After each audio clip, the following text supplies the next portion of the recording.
So to make a Bohr model, you need to be mindful of a couple of things. You need to be mindful of what symbol or what element you're looking for, the number of electrons, and also the configuration, because the electron configuration will provide you with, the details you need to be able to create your Bohr model.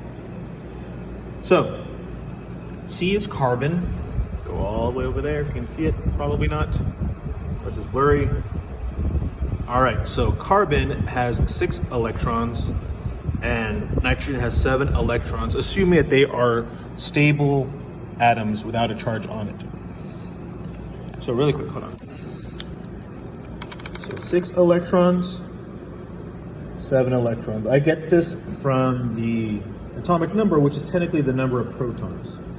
So really quick, you should have this on your notes, but the electron configuration for carbon is 1s2, 2s2, 2p2. For nitrogen, it's 1s2, 2s2, 2p3. So, in a Bohr model, you need your nucleus, your orbits, and your electrons, which you all get all the details from here. So you have your nucleus in the middle, the largest coefficient or the number in front that will detail how many orbits go on your nucleus. So you have 1, 2. So I have a total of 2 rings around here. So on the first one, I have only 2 electrons. So I'm going to draw it like this because they want to be as far from each other as they can. On the second one, I have a total of 4, and the best way to do it is like this. 1, 2, 3, 4. Most atoms, except for hydrogen, which is H, helium, He, lithium, Li, and beryllium, Be, they want to form something called a full octet. So a full octet means that there are 8 electrons in the valence shell.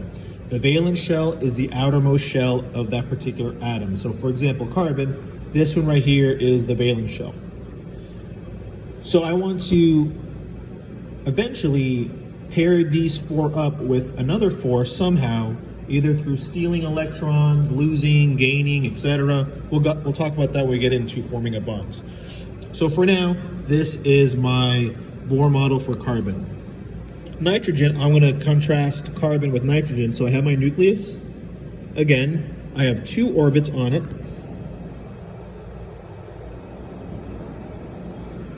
So again, it's pretty much the same except for an additional electron. So I'm going to show you how this looks versus how this one will look. So again, 2 electrons here, and then 1, 2, 3, 4. So 5, I'm going to pair it right here with it. So eventually, kind of like our rules when we were doing orbital diagrams, you can't pair them up yet until there is at least 1 electron here. At least 4 so at least 1 electron. So 1, 2, 3, 4. After 4, I can start pairing up to make it potentially a full octet, mostly. Anyway, so this is selenium, capital S, lowercase e. This is the full configuration for it. So again, based on the largest number, the largest coefficient in the front, we're going to have 4 rings or 4 orbits. So 1, 2, 3, 4. On the first orbit, we have only 2 electrons. On the second one, we have 2 plus 6, which is 8.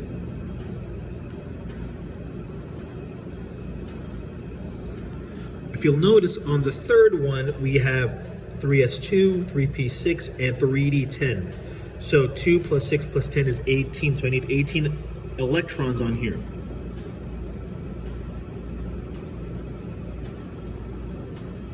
Eight, 9, 10, 11, 12, 13, 14, 15, 16.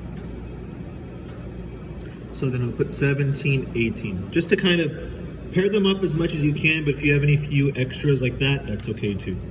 On the fourth orbital, we have 2 plus 4, so we have 6 electrons. So similar to the nitrogen valence shell, or valence orbital, we're going to have the spaced out electrons, and they're going to be paired up, sort of.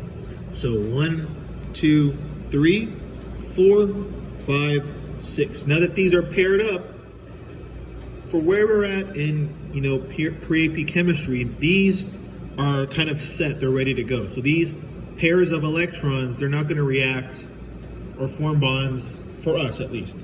Maybe if you come to AP chemistry, you will see that that in fact is not the case. So these lone electrons right here, this is where reactions can occur, where bonds can form, and we'll dive more into that when we get there in Unit 4, I believe. So iron, Fe, so we have our nucleus, we got 1, 2, ooh, that's bad, sorry, 3, 4. So on the first, second, and fourth, that's pretty self-explanatory. So 1s, 2. On the second one, I have a total of 8. On the fourth orbital, I have only 2 electrons. So it's going to be 1, 2. You'll notice on the third one, I have a total of 2 plus 6 plus 6, which is going to be 14. So I need 14 electrons here. And that will be your Bohr model for iron. So 2, 4, 6, 8, 9, 10, 11, 12, 13, 14.